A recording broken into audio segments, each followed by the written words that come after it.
پھر بھی وہ عقیدت و محبت کہ وہاں جان نچھاور کرنے کے لیے حاضر ہیں، راستہ بھر تکلیفیں اٹھا کر کے بھی اجمیر معلیٰ پہنچتے ہیں، جس طرح سے بھی چاہے ایک جم غفیر اور سے غریب نواز میں حاضر ہوتا ہے۔ میرے عزیزو، یہی ولایت ہند ہے جو سرکار عالم صلی اللہ علیہ وسلم کی طرف سے غریب نواز کو عطا کی گئی، اور وہ ہے حکومت سروں پر نہیں بلکہ دلوں پر ان کی قائم ہے۔ میں آپ کو بتاؤں، سرکار غریب نواز رضی اللہ تعالیٰ عنہ کی کرامات، ان کی ولایت، بہت ساری چیزیں آپ نے سنی ہوں گی، لیکن ایک بات یہ بھی میں بتا دوں کہ آپ یہاں ہندوستان تشریف لائے تھے تو بڑے آسان اور شاہانہ انداز سے نہیں آئے۔ آپ کا استقبال یا پھر عالی شان طریقے سے آپ کو نہیں لایا گیا، بلکہ یہ تو کفرستان میں آ رہے تھے۔ آپ کو میں بتاتا ہوں، حضور اکرم صلی اللہ تعالیٰ علیہ وسلم کی بشارت کے بعد سرکار غریب نواز نے پوچھا کہ یہ اجمیر ہے کہاں ہے؟ اجمیر کا نام لیا گیا تھا تو انہوں نے پوچھا یہ اجمیر ہے کہاں؟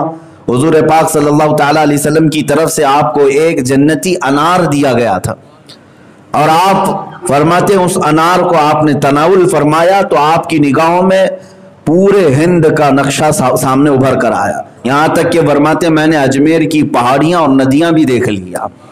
راستہ طے کرتے ہوئے جب نکلے آپ تو آپ مدینہ رسول سے پھر واپس بغداد کے راستے ہوتے ہوئے ملتان پہنچے۔ ملتان جو آج پاکستان میں، وہاں کے حالات بڑے خراب تھے، ملحد لوگ تھے، بہت سارے لوگ خدا کا ہی انکار کرتے۔ وہاں سرکار غریب نواز رضی اللہ تعالیٰ عنہ کے ساتھ کچھ لوگوں نے اس قدر سخت معاملہ کیا کہ آپ کو زہر دیا گیا، کھانے میں زہر ملا کر۔ وہاں کا جو بڑا ملحد تھا اس نے اپنے 4 لوگوں کو، وہ ایک عمل ہوتا ہے جس کو ہیپناٹزم کہا جاتا ہے، عمل تنویم، سلا کر کے جو آرڈر دیا جائے، یہ عمل اس زمانے میں بہت مشہور تھا۔ ملتان کے ملحدین نے سرکار غریب نواز رضی اللہ تعالیٰ عنہ کے کھانے میں زہر دیا اور پیش کیا۔ آپ اس کھانے کو سامنے رکھتے ہیں، اور جو 4 لوگ آئے تھے زہر دینے کے لیے وہ بیٹھے ہوئے رہے۔ حضرت سرکار غریب نواز رضی اللہ تعالیٰ عنہ نے ایک صاف ورق منگوایا، ایک پیپر منگوایا اور اس کو قریب میں رکھا، اور پھر آپ نے پڑھ کر کے اس میں دم فرمایا۔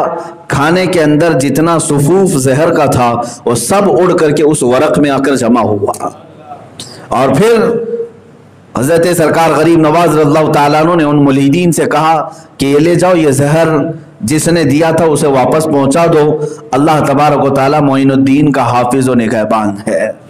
عزیزان گرامی وقار، اس راستے میں آپ کو تکلیفوں کے اس قدر بارشیں ہوئی، سمجھ لیں آپ کہ مشقتوں کے پہاڑ ڈھائے گئے۔ اتنا ہی نہیں، 30 سال تک آپ نے قیام فرمایا ملتان میں، وہاں تبلیغ اسلام کی خاطر۔ پھر وہاں سے لاہور ہوتے ہوئے داتا گنج علی حجویری رضی اللہ تعالیٰ عنہ کی بارگاہ میں قیام فرمایا تقریباً 8 مہینے تک۔ پھر وہاں سے دلی تشریف لائے۔ یہ جو آپ کا سفر ہو رہا تھا، یہ سفر جب شروع ہوا، ہندوستان کے حالات کیا تھے میں آپ کو بتاؤں۔ ہندوستان میں خاص طور پر اجمیر میں راجہ پرتھوی راج کا دورہ تھا، تقریباً 52 راجے اس کے اندر میں آتے تھے، دیگر چھوٹی چھوٹی ریاستوں کے سب اسے سجدے کرتے۔ ان کے ہاں سخت ترین فوج تھی جو ہر ایک کو شکست دے دیتی۔ راجہ پرتھوی راج نے شہاب الدین غوری کی 12,000 لشکر کو شکست دیا تھا، اسے بڑا غرور تھا، تکبر تھا۔ اور یہ زمانہ ہند میں ایسا تھا کہ یہاں کے حالات فارسی کی کتابوں میں لکھے گئے ہیں کہ اس زمانے میں ایسے حالات تھے کہ لوگ گوبر کی پوجا، پیشاب کی پوجا، شرمگاہوں کی پوجا، ان تمام چیزوں میں تو ملوث ہے، اور آج بھی تقریباً کچھ لوگ ان کاموں میں ملوث ہیں۔ اس وقت لوگوں کو بدعقیدہ کر کے ایسا بہکا کر کے رکھا گیا تھا کہ وہ صرف اور صرف چند لوگوں کے پیروکار تھے، یہاں تک کہ شودر اگر کسی برہمن کے سامنے سے گزر جاتا تو اسے آگ سے داغ دیا جاتا، کانوں میں گرم تیل ڈال دیا جاتا، ظلم و ستم بھی تھا یہاں پر۔ اب اس زمانے میں سرکار معین الدین غریب نواز رضی اللہ تعالیٰ عنہ ہند تشریف لا رہے ہیں۔ میرے عزیزو، ہماری تبلیغ اور آج کے زمانے کی تبلیغ اور اصلاح ان کی بارگاہ کے ایک ذرے تک بھی نہیں پہنچ سکتی، اس لیے کہ ہم تو مسلمانوں کے بیچ میں جا رہے ہیں، جہاں لوگ پہلے سے ہمارے استقبال کے لیے کھڑے ہیں، گئے اور ان کے درمیان تقریر کر کے آ گئے ہیں۔ میں سمجھتا ہوں یہ کون سا کمال ہے۔